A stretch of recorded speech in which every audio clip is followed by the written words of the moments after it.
喂，我懇求咁多位啊，如無必要咧，千祈唔好買呢部機，否則貴啲嗰啲型號咧就冇人買㗎啦，因為佢夾 35A 咧真係好好聲㗎。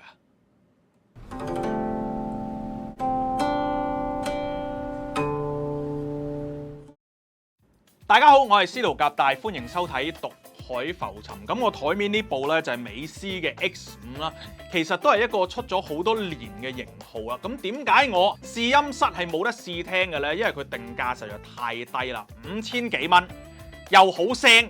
咁但係咧如果運到落嚟加埋運費剩咧，根本係毫無利潤可言㗎。咁但係去到今年年初咧冇辦法啦，佢做咗一個都幾大嘅升級。加入咗呢個平衡輸入啦，又換埋升級埋裡面嘅電容。咁呢部機咧真係幾高質嘅，咁所以而家咧都係要介紹俾大家聽嘅。咁簡單介紹下呢部 X5啦咁佢最大嘅特點就係使用4支 EL34作為呢個推動管啦。喺呢個超線性嘅模式底下咧，佢嘅輸出咧係35瓦，而喺3極管嘅模式底下咧，輸出係15瓦嘅。EL34咧，我覺得係除咗即係 300B 之外咧，係非常之夾 35A 嘅一個電子管嚟㗎。咁由於佢係非常之適合作為呢個推挽線路地使用啦咁所以佢個力水咧 EL34 嘅膽機嘅力水咧普遍都 OK 大嘅，可以應付到唔同靈敏度嘅喇叭。咁我自己覺得咧，尤其夾書架喇叭，尤其 35A 咧個效果係非常之唔錯㗎。前面嘅前級管咧就係一對嘅 12AX7， 即係 ECC83 啦，再加埋一對嘅 12AU7， 即係 ECC82 啦。咁你就算要玩膽換膽升級咧，都非常之多選擇㗎。好多人會將 EL34 同埋 KT88 作為一個比較啦，因為大家通常都係做呢個推挽線路嘅膽機。EL34 咧，嗰個聲底咧，其實比較於呢個 KT88 嚟講咧，係更加溫潤嘅，尤其喺人聲嗰一段咧，係會出色過呢個 KT88 嘅。咁喺 KT88 嗰邊咧，就會即係啲動態嗰啲低音嗰個場面就會寬闊啲啦。咁如果你係聽歌仔小調人聲嚟講咧，其實 EL34 咧會係更適合、更有膽味嘅。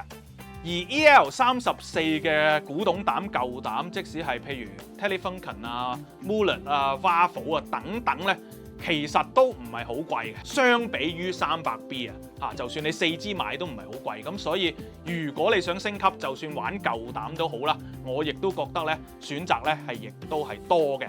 咁你唔玩舊膽，想玩新膽，喂，新膽亦都非常之多。貴族之星有復刻飛利浦貼咗一盒4支㗎啦。咁另外咧，我又好中意貴族之星 T2 嘅噴炭嗰支 6CA7，亦都係非常之好聽。JJ 嘅藍玻璃啦又或者係金絲嘅 KT77啦，實在係太多選擇啦。咁所以再加埋頭先講嘅 12AX7、12AU7，咁你嗰個換膽嗰個升級空間咧係非常之大嘅。咁所以 X5 嘅可換性咧，亦都係非常之高嘅。X5 嘅功能方面，頭先講咗啦，佢已經有呢個平衡輸入啦，仲有2組 RCA 嘅輸入嘅。咁除咗支援喇叭嘅輸出之外咧，亦都支援前面有一個6.3嘅耳機輸出。咁佢細細部咁樣咧，你就算擺台面有時唔想開喇叭出聲嘈到人嘅話咧，插個耳機當膽耳擴用咧，亦都係唔錯嘅選擇。如果你想試下玩膽機，咁個空間咧又唔係好大，咁可能一部咁嘅膽機擺喺台面，跟住隔離擺2隻嘅書架喇叭仔咁樣嘅話咧，咁呢一部 X5 咧就會非常之適合你啦。咁定價咧就係5980蚊嘅。如果你想試聽下，我亦都覺得非常之值得試聽啦。聽下部 X5 夾下35仔我呢對 Best Wolf 嘅35仔嚟嘅啫，5-6千蚊嘅書架喇叭，咁出嚟嗰個效果咧，我覺得係離奇地好啊！佢哋兩個咧係離奇地咁夾嘅。咁如果你想現場感受下嘅話咧，好歡迎咧你預約我試聽嘅。又或者如果想了解多啲呢個 X5嘅一啲細節啊、長闊高啊咁嗰啲嘢咧，你都可以WhatsApp 我91913844嘅。今集嘅分享係咁多，我哋下集再見，拜拜。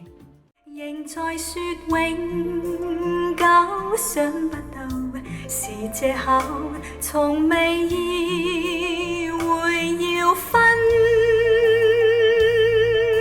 手，但我的心每分每刻仍然被他佔有，他似這月兒仍然是不開口，提琴獨奏獨奏着明月半倚深秋，我的牽掛，我的渴望，直至以後。